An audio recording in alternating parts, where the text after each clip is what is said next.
Here are some thoughts to help prepare for the scriptures of this last Sunday in Advent in this challenging plague year.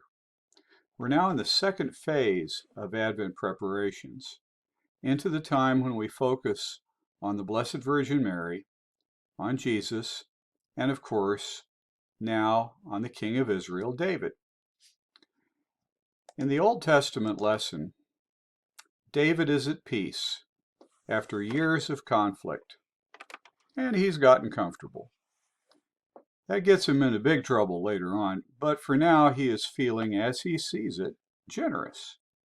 The tax revenues are coming in from areas from Beersheba in the south to Dan in the north, and the surrounding kingdoms are sending him tribute and even wives.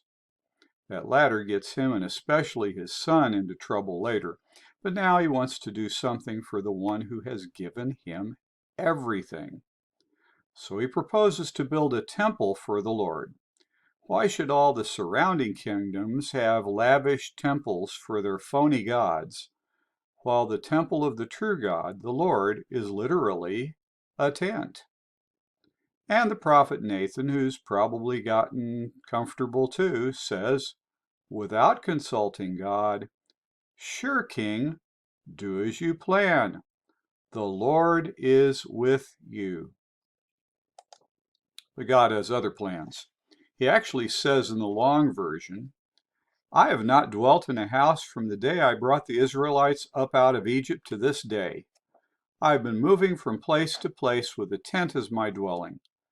Wherever I have moved with all the Israelites, did I ever say to any of the rulers whom I commanded to shepherd my people Israel, 'Why have you not built me a house of cedar?'"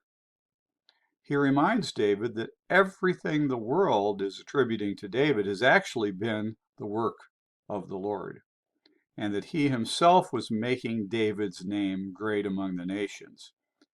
It really does sound like a rebuke of the king's pride. God goes on to promise that he will even do more for his people Israel. Not David's people, but the Lord's people. And for David, not only will David not build a house for God, God will establish a house, a dynasty, for David. So the descendants of his, by God's promise, will always lead Israel. And God promises, too, that David's kingdom will last forever. Today's psalm, which the Jews attributed to a later temple Levite, repeated the promise of an everlasting kingdom with David's line, "the everlasting kings." Twice the promise says his dynasty would last for all generations, and David's heirs would always trust in the true God as the rock on which their kingdom was founded, and the king would worship the Lord alone as his father. However, the promise was contingent on faithfulness by king and people to the covenant. They had to obey the Ten Commandments. And even in the next generation with Solomon, Israel began to turn its back on that covenant. Of all the kings of Israel and Judah, there were maybe 4 that were worthy of the promise to David. Himself, maybe Jehoshaphat, surely Hezekiah, and Josiah.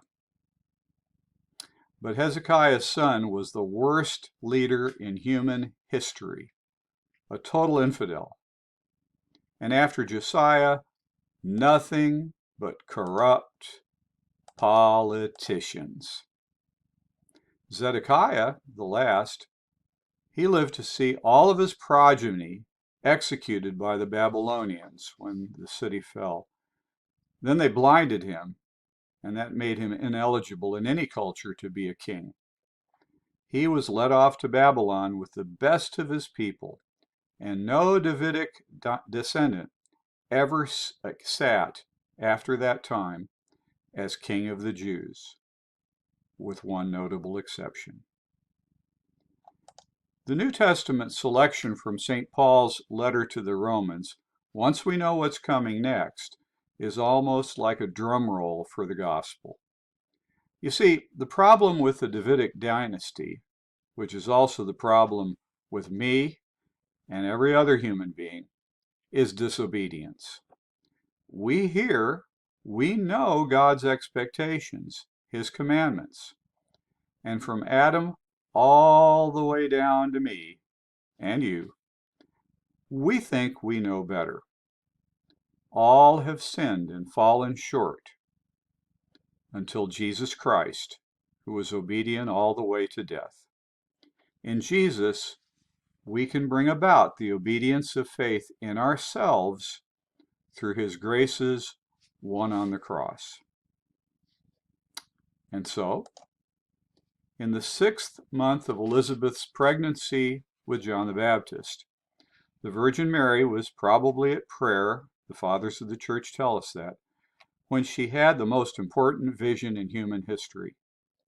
The angel Gabriel appeared to her, this young woman betrothed to Joseph of the house of David.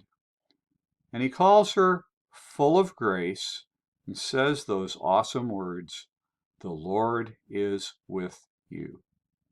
Same thing Nathan told David, but now from God. This little teenager had been deemed favored by God. Favored by God. This was God's doing, not hers. She has chosen to conceive a son without intervention by a human male and to bring forth, in Hebrew, Yeshua, Jesus. The name means the Lord saves. He will not only be of divine estate, son of the Lord God, but also attain the throne of David, his ancestor. This son of Mary would fulfill the promise to rule over the Davidic kingdom forever. And once Mary understood that this would be a miraculous virginal conception, she immediately showed the obedience of faith and became the model of faith for every one of us. So, as we enter this last week of preparation, then, we should all, men and women, young and old, echo her wonderful words. I am the servant of the Lord. Be it done to me according to your will.